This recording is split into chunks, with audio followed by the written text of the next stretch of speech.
Oke, kita cek suhu nih. Ini yang di outdoor. Suhunya 19,4. Mantap, dingin sekali.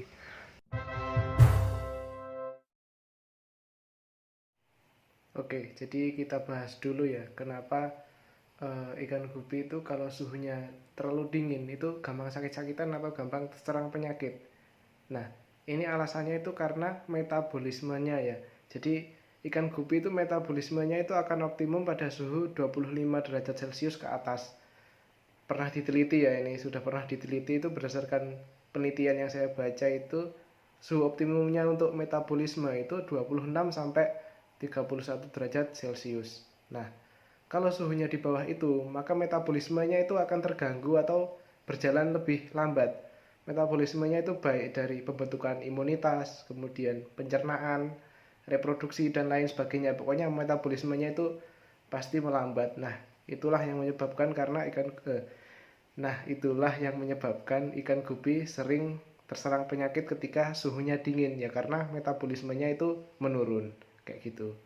Oke, langsung saja sekarang tips and tricksnya ya. Oke, kita cek suhu nih. Ini yang di outdoor. Suhunya 19,4. Mantap, dingin sekali.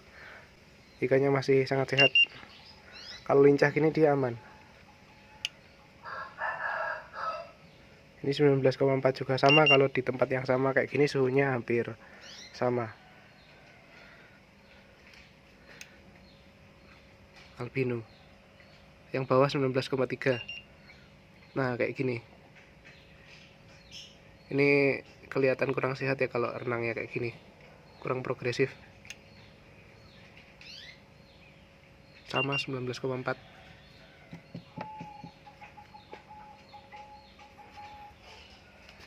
Yang paling bawah. Semakin bawah makin dingin, 19,0.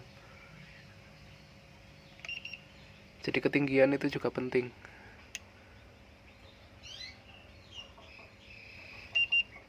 Outdoor, full outdoor. Cuman di atas ada genteng dikit biar gak kehujanan. Yang ini juga sama, outdoor.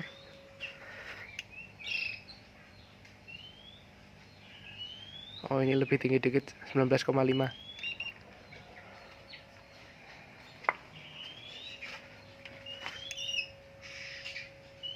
Sama, sekarang kita bandingkan dengan yang di akuarium. Ini dengan jam yang sama ya.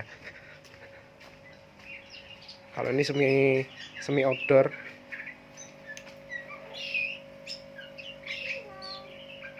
Kalau yang di akuarium lebih tinggi, 21,7. Hampir sama.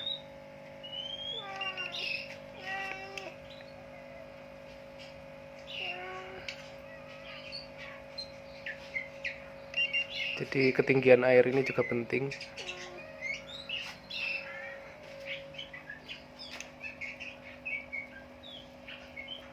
Nah, ini karena akuariumnya kecil, jadi suhunya juga lebih fluktuatif ya.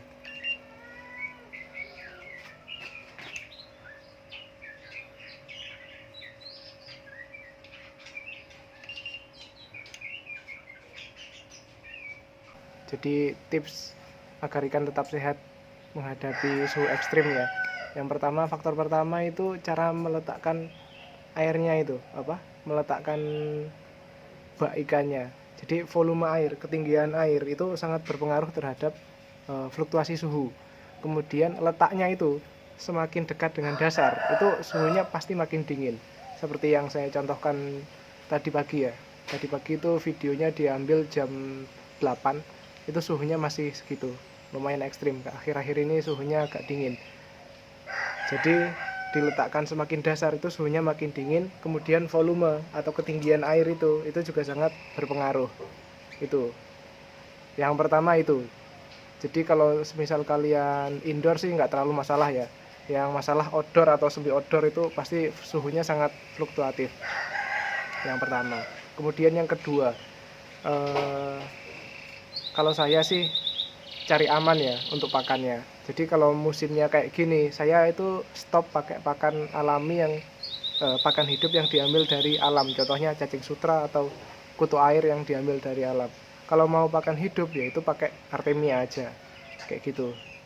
Jadi itu stop pakan hidup yang diambil dari alam. Soalnya kan pakan hidup itu yang diambil dari alam itu sebenarnya banyak jamurnya. Nah, karena biasanya suhunya lebih stabil, otomatis imunitas ikan kan lebih bagus. Itu jamurnya nggak masalah, nggak kena ikan nggak masalah, nggak bikin sakit lah. Tapi kalau kondisinya kayak gini itu bikin ikan jadi mudah terserang penyakit seperti jamur dan penyakit-penyakit lainnya. Itu kedua, stop pakan hidup dari alam. Yang ketiga, jangan kebanyakan pakan. Nah, ini kuncinya sih. Ini berdasarkan pengalaman saya dari 1 tahun yang lalu menghadapi musim kayak gini tuh, kalau kebanyakan pakan ikannya itu pasti habis, banyak yang mati. Lebih baik dikasih makan itu sehari sekali atau 2 hari sekali, saya kayak gitu. Soalnya setelah dihitung-hitung ya, kebetulan saya pakannya pakai NRD yang asli, tapi saya belinya per kilo itu lebih murah. Kalau kalian beli botolan habisnya mahal. Terus apa tadi, pakannya NRD. Nah itu kalau pagi kan suhu masih dingin ya, alangkah lebih baiknya dikasih makan 1 kali sehari itu pada siang hari, jadi suhunya udah mulai naik. Soalnya kenapa kayak gitu, ikan kan termasuk hewan poikilotermik, jadi ikan itu suhu tubuhnya mengikuti suhu lingkungannya, tapi metabolismenya itu dipengaruhi juga oleh suhu. Jadi ada suhu optimum untuk metabolisme ikan itu ya, suhu normalnya itu 25 ke atas tuh suhu optimumnya untuk metabolisme tubuhnya.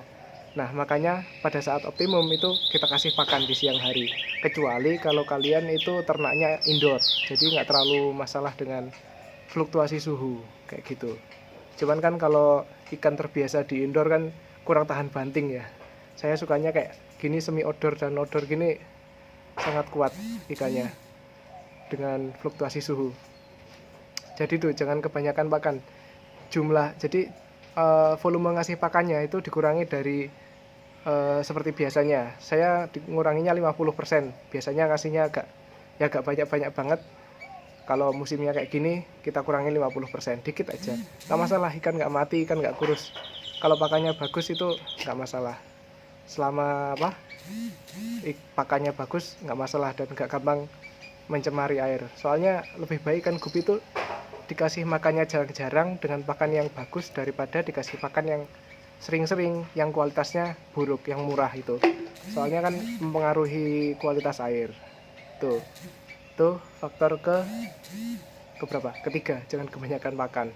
Terus yang berikutnya, sering-sering disipon. Kalau musimnya kayak gini sering-sering aja disipon, itu 3 hari sampai 5 hari sekali disipon.